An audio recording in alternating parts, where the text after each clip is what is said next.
Every trainer with a belt buckle, here's a sneak peek at our exclusive content. I'm not taking off my belt buckle, keep it in your pants. I'm talking about what we offer, part of the online certification that Show Up Fitness offers. Here's one of our trainers, Jimmy, taking someone through the assessment. The assessment has 4 parts. The first one being professionalism, then you're gonna have your resting measurements, then you're gonna have the movement prep, and that's what Jimmy's going through now. And then you have the sales, which everyone freaks out about, but we help you with it. So this is a little demo of what you get. The whole video is on our platform within our app. If you want to become a successful personal trainer, read the book, get certified through a company who helps trainers become successful. And that's what we do at Show Up Fitness. Have a great day, y'all. Now, I'm not going to go through any FMS testing or anything that you guys probably might be used to, or any typical overhead squat to test the shoulder mobility. I kind of eyeball that stuff as I go because time is a factor. We're going to go down on all fours. Have you ever heard cat-cow? All right, so we're just going to go through a little cat-cow. Now what this is actually thoracic flexion and extension. All right, so we're just going to go 30 seconds. Just flow through a little cat-cow. And what you do is when you arch your back and you kind of open your chest and look up a little bit. Yeah, take a deep breath in. And then exhale, protract, push away from the ground and round up. Exhale and tighten your core. Can you feel those 2 different sides of the move? I want to flow through that with every breath. So inhale, open the chest, exhale, good. And usually what I'll do, trainers like to use their phone for other reasons. For me, I actually use it to help. We're going to go through a little quick video as she goes through this. This helps me kind of see what mobility she has available to her on this portion. There's a lot of stuff that goes on with people. Sometimes they have elbow pain, wrist pain, ankle pain, knee pain. I like to kind of break it down to make it simple. So when I think of the body, I think of 2 complexes, the shoulder complex and the hip complex. So everything below the hips can probably be, filtered up towards some kind of imbalance in the hips. So you got a knee problem or ankle pain, anything like that. Or elbow and wrist pain can probably be coming from the shoulders. So think of it like the shoulders are similar to the hips. The elbows are similar to the knees, and the wrists are similar to the ankles, right? And then what connects those 2 complexes is the spine, right? So that was thoracic flexion and extension. Those are 2 big things. You got great mobility there. Now I want to work on some thoracic rotation. Good. And don't force anything. Just keep it nice and smooth. Turn your head, go to the other side.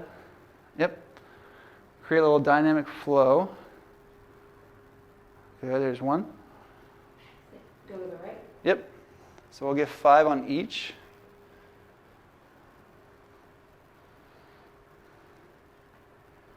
There's 2. On this one, I want you to hold for a second. You see how there's space here? Can we go up? You feel that kind of limited? All right, breathe through that and go to the other side. That's a target that we want to kind of work on. So maybe try to flatten that foot. This side's a little bit better. That's on your stomach, right? So that's going to be in a prone position pretty much, right? So now we're going to be on our back. We're going to be in a supine position. Yep, exactly. There you go, good. We're just going to flow through this. I'll get another video. Let's call that 3. Let's get 2 more. Each direction. There's a hand on top. Good, good, good. You're actively pushing down, yes, into this block, right? And if you can even focus on trying to push this shoulder away with the pressure of that knee. So you're pushing that knee down to kind of push this shoulder away. And don't force it, only go to what's available to you, right? Now as a trainer, what you can do is you can kind of put your foot here or your leg here to kind of stop that lower lumbar rotation. Make sure it's nice and fixed. You can grab a PVC pipe and do the same thing. Keep cruising. Let's get 5 more in, right? So we're gonna work on trying to keep this tight here. Mobility, try and connect the core through the torso, okay? So now what I want to do is have you done bird dog before? All right, so we're going to go on all 4s. I want you to do bird dog. Yep. So that's good. Now I want you to catch yourself. Yep, exactly. Sail. Switch side, but she's a power lifter, so every little detail of like being able to tighten that core throughout the movement is important. I'm going to push on this side. Resist, resist, resist. Hold. Nice. Let's go 1 more on each. We're going to go ipsilateral. That means same side. So that means the right. Brain work. Right, yeah, exactly. Especially the early morning clients are like, what? Like what? But don't worry. if you were my client, I'd be like, I'm going to throw a bunch of stuff at you today, but over time, you're going to get it. I don't want this knee to come in past the hips. Yep, I want to stay right there. Yep, there you go. Let's go only on this side for 3 reps. I'm going to press in here. Feel that core turn on? Yep, 1, 2. I'm also going to press here. Yep, good. Switch. These 2 now. Don't let that knee come in. Yep, good. 1. Press in here. Drive that shoulder down into your torso. People are going to tell you you need to squat in a certain way. Usually toes straight forward, shoulder width, apart.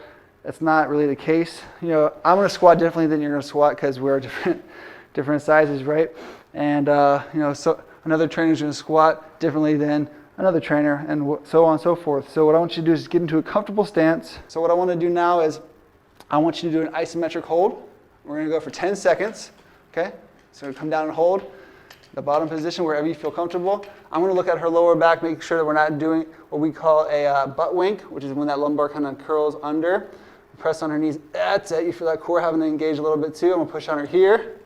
Good. 5 more seconds. Push on her here, here, and relax. Little shift. Now resist here. You feel that turn on here? So I want you to hit that target every time for 4 more. Yeah. 2, 3, 4. Release. Now show me your switch. You see a little hip mobility there. That's good. Other side. Let's bring this ankle under the knee a little bit. Press down so that quad turns on. Flex this glute. Good. Make a little MacGyver contraption here. All right, so the resistance of the band is going to naturally pull your arms here, right? What I want you to do is I want you to press it to your legs. Get into your RDL stance, right? So shoulder width or wherever you feel comfortable. What I want to see is a stiff leg RDL. And I want you to focus on, pretend like you're shaving your legs with the PVC pipe. So first things first, shoulders back and down, engaged. I want to see that. And then we're going to go down. I want you to keep on pressing because that's going to require you to lock in here. I want you to feel your hamstring stretch and then squeeze your butt at the top. What I have you do is I want to put the ball on your lower back. Okay? So you're doing a great job of exploding up, right? But at the top, I see a little bit of a jolt. Okay. So in order to kind of absorb that jolt, stay tight, stay tight, stay tight, right? And if there's too much jolt, this might move. Okay. All right? So I want to see the speed change, but I also want you to keep this in position, okay? Nice. 1, 2. That would be maybe more unilateral, maybe kind of build some volume on there, get your heart rate up at the end. Here, I'm just going to take the basic movements we did, and I'm going to see how you do. Perfect. First thing is squats. We'll go 25 pounds, okay? We're going to go 15. I'm going to have you hold at the bottom for 5 seconds for each 5, 10, 15, okay? Yeah, just on Yeah, I'll tell you when. Sometimes I talk about a lot. I'm a little bit, right? No, you're good. So a good thing for trainers to do, slow down, right? Focus on the process. Ready? Go. Yeah. Go. 1, 2. Slow it down. 3. There you go. 4. Hold. Resist. 1, 2, 3, 4, 5, 6. Good. Keep down. 1. So we got 12, 2. On numbers 4, 8, 12, we're going to work eccentrics on the curl portion. I'll tell you what to do. So come up, curl up. 5, 4, 3, 2, 1. Up. Good. I'm going to put the ball on your back like we did before. Down, hold. Up. That's what I would do at the end. And maybe have her do a plank or a side plank, depending on what the time looks like. Also, you want to get to the point where you kind of offer, your packages or however you, show your pricing. So we can cut it there. She gets a little taste of what the trainer engagement looks like. If you have time, you can maybe go 2 rounds of that.